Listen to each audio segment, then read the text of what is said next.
Class 6 maths का paper है। तो आइए देखते हैं पेपर कैसा आता है और किस टाइप के क्वेश्चंस हैं, कितना इजी कितना टफ़ है।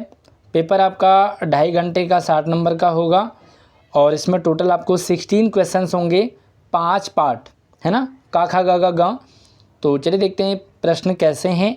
फटाफट से एक बार वीडियो को लाइक कर लो ताकि मैं अपने इस वीडियो को शुरू करूं।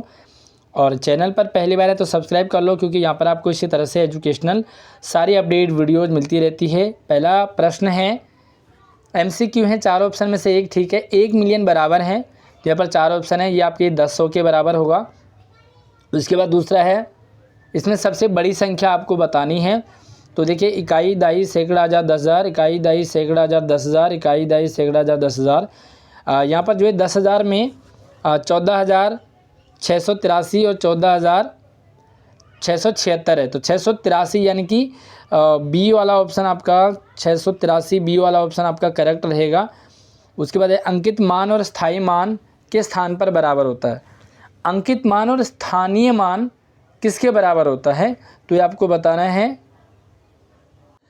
अब यहाँ पर आपको आ गया भाई, इकाई, दहाई, सैकड़ा, हज़ार, 10,000, लाख। 1 लाख -1 में कितने 9 कितनी बार आएगा, है ना। तो यहाँ पे आपको इसका आंसर देना है।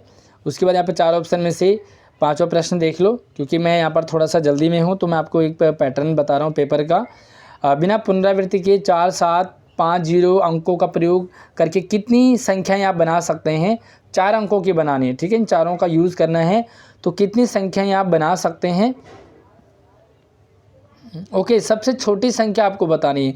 तो सबसे छोटी कौन है भाई, सबसे स्टार्टिंग में 0 आएगा, फिर 4 आएगा, है ना। तो यहाँ पे आप देख सकते हैं बी वाला ऑप्शन आपका करेक्ट रहेगा। 13 का छठा गुणज क्या होगा, तो 13 का छठा गुणज कौन सा होगा वो आपको देखना है। और उसके बाद यहाँ पर इंग्लिश मीडियम में आपको इसी टाइप के प्रश्न हैं। आगे देखते हैं, और यहाँ पर आपको अगला प्रश्न है, दिए गए गुणनखंड वृक्ष में ए का मान आपको बताना। तो यहाँ पर देखो कुछ क्वेश्चन दे रखे हैं। 12 दूना 24, तो यहाँ पर ए का मान आपका 4 आएगा, 3 आएगा। तो इसी तरह से आप 55 का सबसे बड़ा गुणनखंड क्या होगा, 12, और 30 का सार्व गुणनखंड क्या होगा। और यहाँ पर एक आकृति दे रखी है, कोण XYZ में आपको निम्न रूप में नहीं लिखा जा सकता। तो XYZ को किस रूप में नहीं लिखा जा सकता, यहाँ पर आपको 4 ऑप्शन में से एक बताना है। और सेम आपको यहाँ पर इंग्लिश मीडियम में भी एक, मैं आपको एक पेपर का पैटर्न बता रहा हूँ। बाकी सॉल्व अगर आपको इसके आंसर चाहिए तो मुझे कमेंट सेक्शन में आप बता सकते हैं, मैं आपको इसके आंसर शेयर करने की कोशिश करूँगा। और दी गई आकृति में त्रिभुज के आभ्यंतर में कितने बिंदु है, आभ्यंतर मतलब अंदर में। तो त्रिभुज के अंदर में कितने बिंदु हैं, तो बिंदु देख रहे हैं आप, यहाँ पर 4 हैं। तो आपको जो दिखाई दे रहा है वो ईजी रहता है। निम्न में से सबसे बड़ी और सबसे छोटी संख्या का योगफल, यहाँ पर सबसे बड़ी संख्या कौन है, सबसे पहले वो ढूंढेंगे, फिर सबसे छोटी। तो सबसे बड़ी जहाँ तक मुझे लग रहा है 862 है, सबसे छोटी जो 206 है। तो इन दोनों के बीच में अंतर क्या होगा, तो योगफल का, दोनों संख्या का योगफल, दोनों को जोड़ना है। और उसके बाद आपको टोटल बताना कितना होगा। उपयुक्त संख्याओं में अल्प विराम लगाइए। तो भैया भारतीय संख्या में इकाई, दहाई, सैकड़ा करके आपको कोमा लगाना है। 11 से 20 के बीच में सभी अभाज्य संख्याओं का योगफल। तो 11 से 20 अभाज्य संख्याएं कौन सी होती हैं, तो भाई 11 के बाद 13 आ गया, 13 के बाद 17, 17 के बाद 19 आ गया। तो इनके बीच में संख्याओं का योगफल टोटल कर देंगे, आपको जोड़ कर देंगे सबका, तो जोड़ आ जाएगा। 68 के गुणनखंड आपको करने हैं। तो गुणनखंड कैसे करने हैं, 68 को एक बार आप 2 से करेंगे, फिर 2 से, है ना। दी गई आकृति में सभी किरणों के नाम बताने। तो यहाँ पर किरण दे रखे हैं जिसमें एरो करके बना रखा है, तो किरण होता है। और सेम आपको यहाँ पर इंग्लिश मीडियम में भी है। और प्लीज़ अगर आपने वीडियो अभी तक लाइक नहीं किया तो फटाफट से कर लो, शेयरिंग कर दो अपने दोस्तों को। रिक्त स्थान को सबसे छोटी अंक से भरिए ताकि संख्या 3 से विभाज्य हो जाए। मतलब यहाँ पर फिल इन द ब्लैंक्स, आपको यहाँ पर कोई छोटी संख्या लिखनी है और 3 से उससे जो है विभाज्य, यानी कि 3 से भाग देना। तो कौन सी संख्या हो सकता है आपको यहाँ पर बताना है। अपने उत्तर का कारण भी लिखेंगे कि भाई ऐसा क्यों होगा। 3 और 5 के कोई 2 सार्वगुणज आपको लिखने हैं। उसके बाद आपको लघु उत्तर आ गए 3-3 नंबर के। निम्न संख्याओं का प्रसारित रूप, तो प्रसारित रूप आपको बताया होगा। 980 का अभाज्य गुणनखंड, अगर आपको प्रसारित रूप या गुणनखंड जो भी समझना हो तो आप मुझे कमेंट कर सकते हैं, मैं आपको सेपरेट वीडियो इसकी लेकर के आ जाऊंगा। 24 और 90 का लघुत्तम एलसीएम आपको निकालना है। निम्न में को स्पष्ट करने के लिए रफ आकृति बताएंगे आप। तो 3 भुजाओं वाला एक बहुभुज बनाना है आपने, जिसकी 3 भुजाएं होंगी। एक कोण बना सकते हैं, एक बंद वक्र जो बहुभुज नहीं है। तो बंद वक्र यानी कि जो खुला नहीं होता है वो आपको बनाना है, जो बहुभुज नहीं है। और ये सेम आपका इंग्लिश मीडियम में है।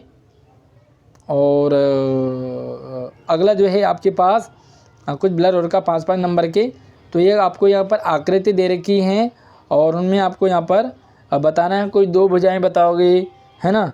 उसके बाद यहाँ पर कुछ प्रश्न दे रखे हैं, कोई 2 भुजा, कौन कौन सी 2 भुजा हैं। उसके बाद कोई शीर्ष 2 शीर्ष बताने हैं, टॉप में कौन कौन है। 2 एंगल बताने हैं।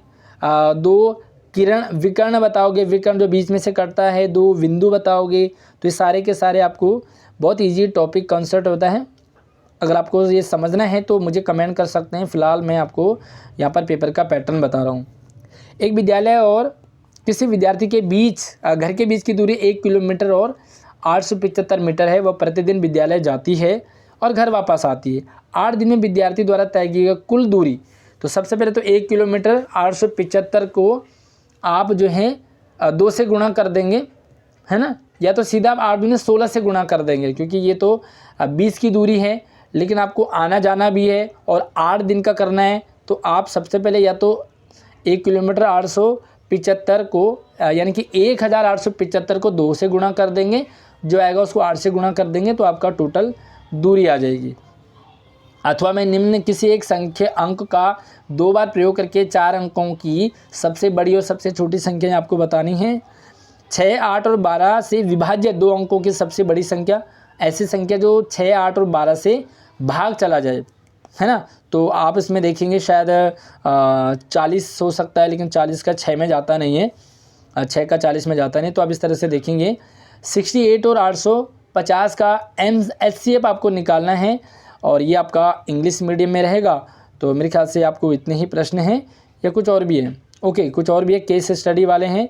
तो यहाँ पर एक स्टेटमेंट आपको पढ़ना है और इस स्टेटमेंट के अकॉर्डिंग आपको यहाँ पर कुछ 3 प्रश्न दे रखे हैं। सामान खरीदने के बाद गुणी के पास कितने रुपए बचेंगे, या तो वो नीचे वाला कर लेंगे। और इसी तरह से 15वां प्रश्न आपके पास है ना। तो ये केस स्टडी वाले हैं, आपको इसे ध्यान से समझना। जो भी स्टेटमेंट आपको दे रखे हैं उसके बाद आपको आंसर। यहाँ पे आपको एक और प्रश्न है 16वां, तो आप जो है 16वें प्रश्न को भी देखें।